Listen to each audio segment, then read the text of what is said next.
हाँ, बोला ना सर. ते तुम्हाला जे काही म्हणालीस त्याचा मी जरा विचार केला. कसला? तेच किती गाडी तो पाठलाग करणारा माणूस म्हणजे या घरात जे काही घडतंय त्या मागे या घराचा शत्रू असू शकतो. हे जे तुम्हाला म्हणाली होतीस त्याचा मी विचार केला. आजीशी पण मी जाऊन या विषयावर बोललो आणि आजीला पण असाच संशय आहे. म्हणजे या घरात जे काही घडतंय त्यामागे या घराचा शत्रू असू शकतो.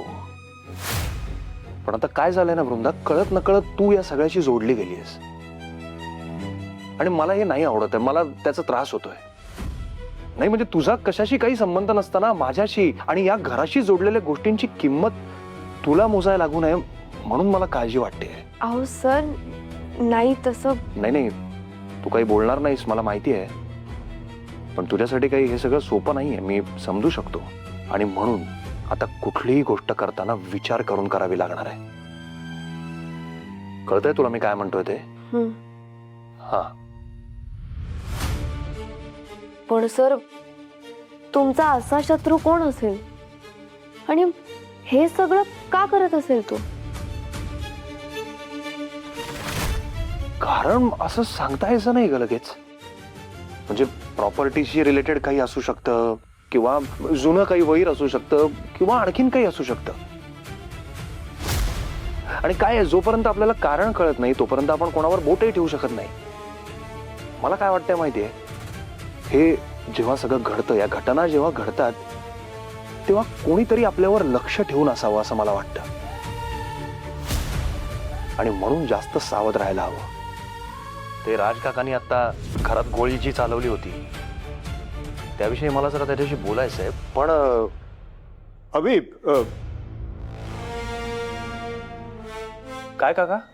काय नाही, खाली कुणी जेवायला आलं नाही म्हणून पाहायला आलो होतो. नाही, हे काय जेवण आणलंय ना वृंदाने? जेवा तुम्ही, मी येतो. काका, हं? काही बोलायचं होतं का? हं?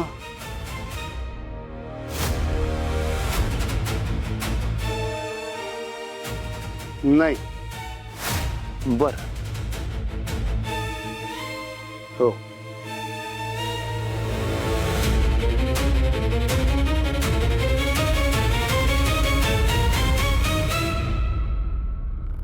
हरी काका इथे नक्की कशासाठी आले असतील? त्यांना खरंच काही सांगायचं होतं की?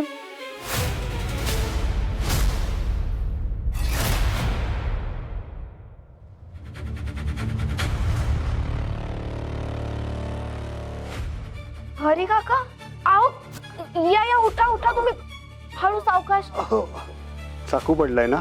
जेव्हा सगळं घडतं, या घटना जेव्हा घडतात तेव्हा कोणीतरी आपल्यावर लक्ष ठेवून असावं असं मला वाटतं. अभि, मला माहिती आहे, येड हातातून निसटती या. ते आधी काम पूर्ण होऊन जाईल.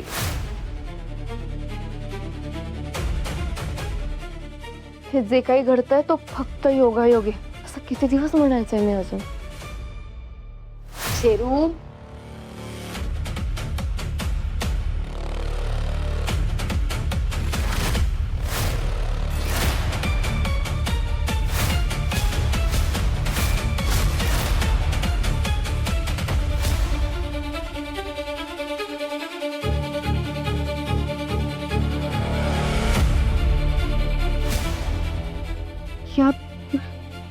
ह्या सगळ्या मागे घरचंच कोणी असेल तर? राजवर्धन साहेब की हरी काका? हरी काका एवढं सगळं करू शकतात?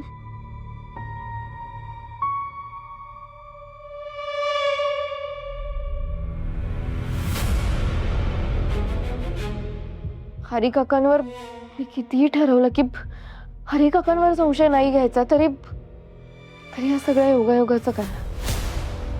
प्रत्येक गोष्ट ही हरी काकांकडेच बोट दाखवतीये. मग कसं दुर्लक्ष करायचं?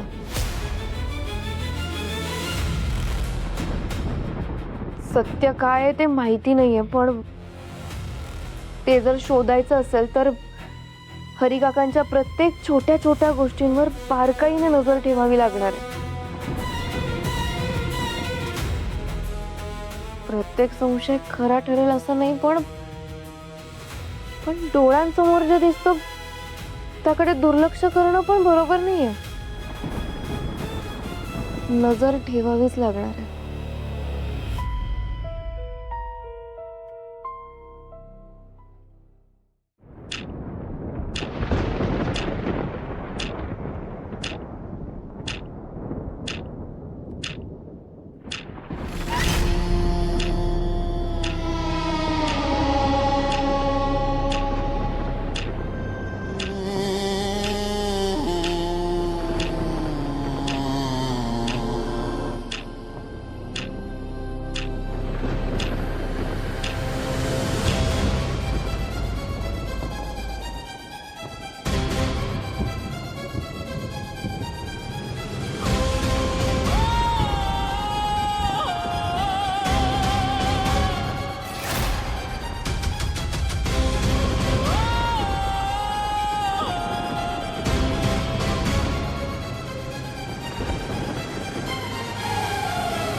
हरी काका परवासारखे आज पण बाहेर पडतील का?